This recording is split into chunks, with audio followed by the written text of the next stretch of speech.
the nephron. Here this is the Bowman's capsule and this is the glomerulus. The glomerulus consists of afferent arteriole and efferent arteriole.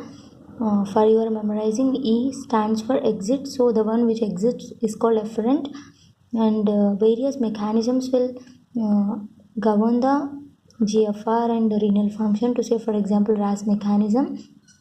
So let's see some interesting thing. See, from here the blood enters into the glomerulus and then it exits through efferent arteriole. So here where we see this is continued as PCT and then followed by loop of Henle and then followed by distal convoluted tubule, so that the urine is formed in the tubule. So when the blood is flowing through efferent arteriole and as it enters into glomerulus and as it exits into arteriole, as I said, various mechanisms will govern this particular function. The RAS mechanisms and the angiotensin mechanism, that is angiotensin 2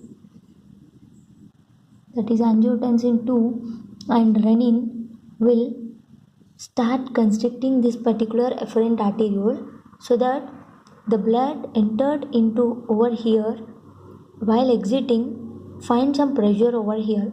Why? Because the diameter compared to afferent is less in efferent, as it is being constricted by the action of renin and angiotensin 2.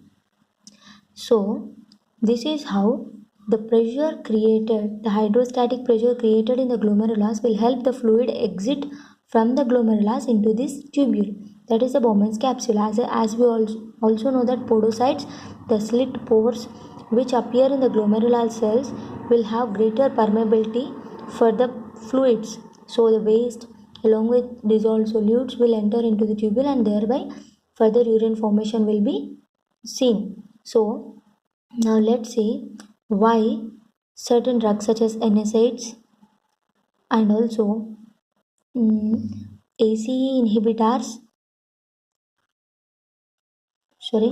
NSAIDs and also renin inhibitors will leads to acute kidney injury, and also why ACEs and ARBs should not be preferred in congestive heart failure or hypovolemia or any cardiovascular diseases or any renovascular diseases.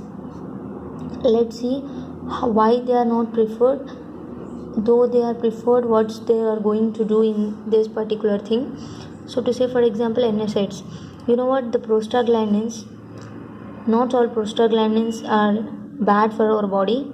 There is a prostaglandin which is specific PGI2, the one which is called protective prostaglandin, renoprotective, will help in dilation of this blood vessel, so that more blood can enter into glomerulus and thereby hydrostatic pressure increases and thereby urine formation increases.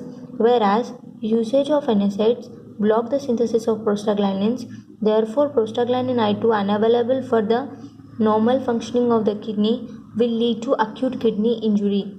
And also renin inhibitors, the renin which is involved in narrowing of this particular afferent arteriole, that help creating hydrostatic pressure, that help formation of urine, that govern the functioning of kidney, will be inhibited by usage of renin inhibitors such as aliskiren, so that leading to acute kidney injury. So now let's go for ACEs and ARBs